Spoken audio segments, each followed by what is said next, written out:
Assalamualaikum warahmatullahi wabarakatuh.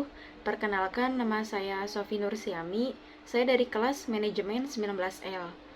Di sini saya akan mempresentasikan atau mereview sebuah tugas, yaitu di bidang industri.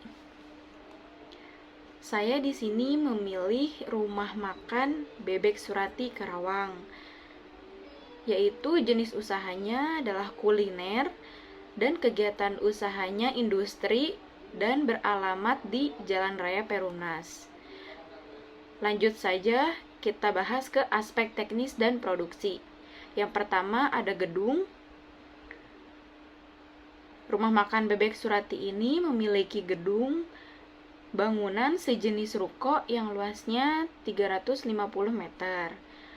Yang kedua ada peralatan produksi, yaitu ada meja, kursi, piring, mangkok, gelas, styrofoam, plastik, lalu ada juga wajan, panci, dan pisau. Selanjutnya yang ketiga ada proses produksi. Nah, proses produksi ini lumayan cukup panjang waktunya. Proses produksi yang pertama melalui pengecekan terlebih dahulu, lalu membersihkan, lalu mengolah, lalu bisa dibakar atau digoreng, lalu persiapan packing dan finishing yang terakhir. Yang keempat ada tenaga kerja. Rumah makan Bebek Surati ini memiliki 5 karyawan, yang dimana 2 orang berada di bidang industri, 2 orang menjadi waiters, dan 1 orang menjadi office boy. Selanjutnya, saya akan membahas menu-menu yang ada di rumah makan Bebek Surati Karawang ini. Menu-menunya yaitu di sini ada makanan dan minuman ya, tentunya saja. Yang dimana makanannya berupa menu bebek dan menu ayam. Bebeknya itu bisa dibakar, bisa digoreng, bisa memakai sambal hijau dan memakai sambal merah. Lalu di sini ada menu ayam. Sama saja, ayam juga bisa digoreng, bisa dibakar, bisa memakai sambal hijau, bisa memakai sambal merah. Lalu ada minumannya, yaitu ada air putih, es teh manis, es jeruk, dan aneka jus lainnya. Assalamualaikum warahmatullahi wabarakatuh. Saya dari manajemen 19L. Di sini saya akan mereview hasil observasi yang telah saya lakukan di kedai dimsum Teh Irma dengan jenis kegiatan usaha perdagangan. Kemudian, kedai ini menjual makanan yang beralamatkan di Jalan Kertabumi nomor 123 Karawang Kulon, Kecamatan Karawang Barat, Kabupaten Karawang, Jawa Barat. Ada aspek pemasaran. Yang pertama, pasar sasaran. Yang dituju oleh bisnis kedai ini adalah pria 13-60 tahun, kemudian ada wanita 13-60 tahun, dan pasangan rumah tangga. Kemudian ada potensi pasar. Dalam upaya peningkatan pangsa pasar yang diraih oleh kedai dimsum Teh Irma, perusahaan mencoba untuk meningkatkan kualitas pelayanan dan kualitas produk yang dijual. Posisi pasar. Lokasi strategik mudah dijangkau dekat dengan sekolah, kampus, dan pemukiman warga. Kemudian ada aspek produksi. Cakupan produksi. Usaha dimsum ini sudah memiliki supplier, jadi tidak ada kendala untuk mendapatkan bahan baku. Kemudian ada gedung. Kedai dimsum Teh Irma ini membeli sebuah bangunan berjenis ruko yang luasnya 350 meter. Peralatan produksi. Barang-barang seperti kompor, wajan, kulkas berfungsi dengan baik. Kemudian ada peralatan produksi pendukung, yaitu ada mika dan packaging dan plastik. Kebutuhan tenaga kerja. Nah, kebutuhan tenaga kerja dimsum Teh Irma ini memiliki 3 tenaga kerja. 2 tenaga kerja untuk proses produksi dan 1 tenaga kerja untuk di bidang kasir. Kemudian kebutuhan modal. Nah, sedikit informasi kepada teman-teman, dimsum Teh Irma ini menjual berbagai macam dimsum seperti dimsum goreng dan dimsum kukus. Nah, untuk kalian yang lokasinya jauh dari kota Karawang atau di luar Jawa Barat tidak perlu khawatir, bisa membeli dimsum ini secara frozen atau dimsum mentahnya saja. Nanti kalian di rumah tinggal menggoreng atau mengkukus dimsum ini. Kemudian selain dimsum, kedai Teh Irma ini juga menjual makanan lain-lain seperti cilok cuangki, bakso tahu, cibay, soto dimsum kuah, sayap mercon, dengkul mercon, ceker mercon, asinan atau manisan, mengetai, dan milsek.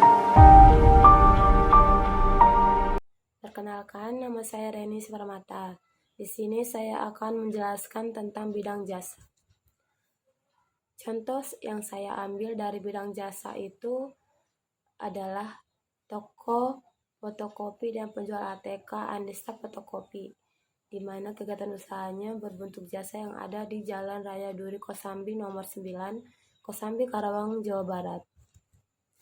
Aspek dalam pemasarannya. Yang pertama ada pasar sasaran yang dituju oleh bisnis fotokopi dan ATK ini usia 5-60 tahun, murid TK, SD, SMP, SMA atau SMK, mahasiswa atau mahasiswi, pegawai kantor, ibu rumah tangga, dan lain sebagainya, serta laki-laki dan perempuan dan segmen bawah maupun dari segmen atas.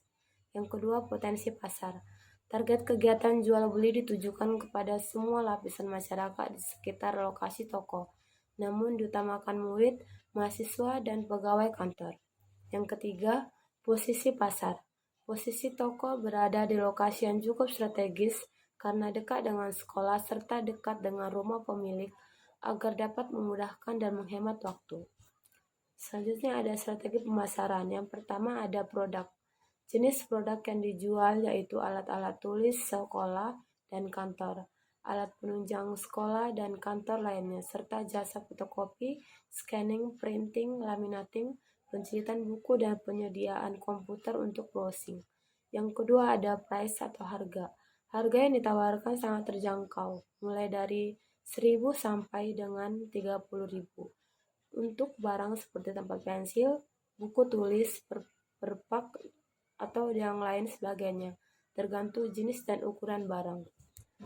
Selanjutnya yang ketiga ada place atau lokasi. Toko ini berada di SMP Negeri 3 Kosambi, berada dekat dengan sekolah dan dekat dengan rumah pemilik. Yang keempat ada promotion atau promosi.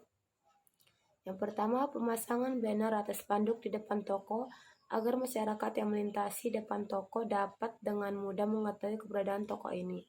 Yang kedua, pembagian brosur kepada murid-murid di depan sekolah SMP Negeri 3 Kosambi, serta pembagian brosur kepada masyarakat yang melintasi jalan sekitar.